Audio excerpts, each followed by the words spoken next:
Deux Chroniques, chapitre 20. Après cela, les fils de Moab et les fils d'Ammon, et avec eux des Maonites, marchèrent contre Josaphat pour lui faire la guerre. On vint en informer Josaphat, en disant « Une multitude nombreuse s'avance contre toi depuis l'autre côté de la mer, depuis la Syrie, et ils sont à Hatsatson-Tamar, qui est En-Guédi. » Dans sa frayeur, Josaphat se disposa à chercher l'Éternel, et il publia un jeûne pour tout Juda. Juda s'assembla pour invoquer l'Éternel, et l'on vint de toutes les villes de Juda pour chercher l'Éternel. Josaphat se présenta au milieu de l'assemblée de Juda et de Jérusalem, dans la maison de l'Éternel, devant le nouveau parvis. Et il dit, « Éternel, Dieu de nos pères, n'es-tu pas Dieu dans les cieux, et n'est-ce pas toi qui domines sur tous les royaumes des nations? N'est-ce pas toi qui as en main la force et la puissance, et à qui nul ne peut résister? N'est-ce pas toi, ô notre Dieu, qui as chassé les habitants de ce pays devant ton peuple d'Israël, et qui l'a donné pour toujours à la postérité d'Abraham qui t'aimait? Ils l'ont habité, et ils t'y ont bâti un sanctuaire pour ton nom, en disant, « S'il nous survient quelque calamité, l'épée, le jugement, la peste ou la famine, nous nous présenterons devant cette maison et devant toi, car ton nom est dans cette maison. Nous crierons à toi du sein de notre détresse, et tu exauceras et tu sauveras. Maintenant voici, les fils d'Ammon et de Moab et ceux de la montagne de Séhir, chez lesquels tu n'as pas permis à Israël d'entrer quand il venait du pays d'Égypte, car il s'est détourné d'eux et ne les a pas détruits. Les voici qui nous récompensent en venant nous chasser de ton héritage, dont tu nous as mis en possession. Ô notre Dieu, n'exerceras-tu pas tes jugements sur eux? Car nous sommes sans force devant cette multitude nombreuse qui s'avance contre nous, et nous ne savons que faire, mais nos yeux sont sur toi. » Tout Juda se tenait debout devant l'Éternel, avec leurs petits-enfants, leurs femmes et leurs fils.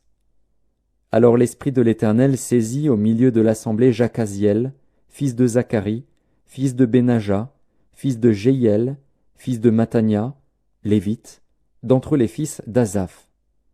Et Jacaziel dit, « Soyez attentifs, tout Juda et habitants de Jérusalem, et toi, roi Josaphat.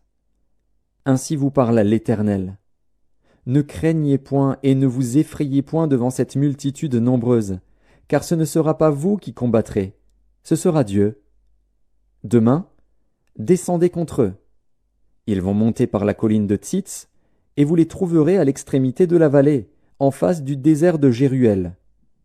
Vous n'aurez point à combattre en cette affaire. Présentez-vous, tenez-vous là, et vous verrez la délivrance que l'Éternel vous accordera. Juda et Jérusalem, ne craignez point et ne vous effrayez point. Demain, sortez à leur rencontre, et l'Éternel sera avec vous. » Josaphat s'inclina le visage contre terre, et tout Juda et les habitants de Jérusalem tombèrent devant l'Éternel pour se prosterner en sa présence. Les Lévites d'entre les fils des Kéhatites et d'entre les fils des Coréites se levèrent pour célébrer d'une voix forte et haute l'Éternel, le Dieu d'Israël. Le lendemain, ils se mirent en marche de grand matin pour le désert de Tekoa. À leur départ, Josaphat se présenta et dit, « Écoutez-moi, Juda et habitants de Jérusalem. Confiez-vous en l'Éternel, votre Dieu, et vous serez affermis.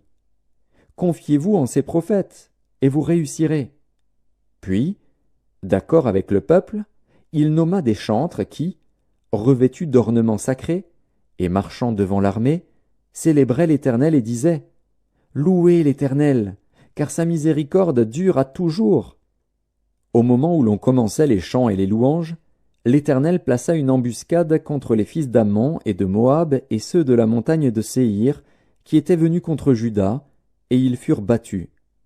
Les fils d'Ammon et de Moab se jetèrent sur les habitants de la montagne de Séhir pour les dévouer par interdit et les exterminer. Et quand ils en eurent fini avec les habitants de Séhir, ils cédèrent les uns les autres à se détruire. Lorsque Juda fut arrivé sur la hauteur d'où l'on aperçoit le désert, ils regardèrent du côté de la multitude, et voici, c'étaient des cadavres étendus à terre, et personne n'avait échappé. Josaphat et son peuple allèrent prendre leurs dépouilles. Ils trouvèrent parmi les cadavres d'abondantes richesses et des objets précieux, et ils en enlevèrent tant qu'ils ne purent tout emporter. Ils mirent 3 jours au pillage du butin, car il était considérable. Le 4e jour, ils s'assemblèrent dans la vallée de Béraka, où ils bénirent l'Éternel. C'est pourquoi ils appelèrent ce lieu vallée de Béraka, nom qui lui est resté jusqu'à ce jour. Tous les hommes de Juda et de Jérusalem, ayant à leur tête Josaphat, partirent joyeux pour retourner à Jérusalem, car l'Éternel les avait remplis de joie en les délivrant de leurs ennemis. Ils entrèrent à Jérusalem et dans la maison de l'Éternel, au son des luttes, des harpes et des trompettes. La terreur de l'Éternel s'empara de tous les royaumes des autres pays, lorsqu'ils apprirent que l'Éternel avait combattu contre les ennemis d'Israël. Et le royaume de Josaphat fut tranquille, et son Dieu lui donna du repos de tous côtés. Josaphat régna sur Juda. Il avait 35 ans lorsqu'il devint roi, et il régna 25 ans à Jérusalem. Sa mère s'appelait Azuba, fille de Shilchi. Il marcha dans la voie de son père Asa, et ne s'en détourna point, faisant ce qui est droit aux yeux de l'Éternel. Seulement, les hauts lieux ne disparurent point, et le peuple n'avait point encore le cœur fermement attaché au Dieu de ses pères. Le reste des actions de Josaphat, les premières et les dernières, cela est écrit dans les mémoires de Jéhu, fils de Hanani, lesquels sont insérés dans le livre des rois d'Israël. Après cela, Josaphat, roi de Juda, s'associa avec le roi d'Israël, Akazia, dont la conduite était impie.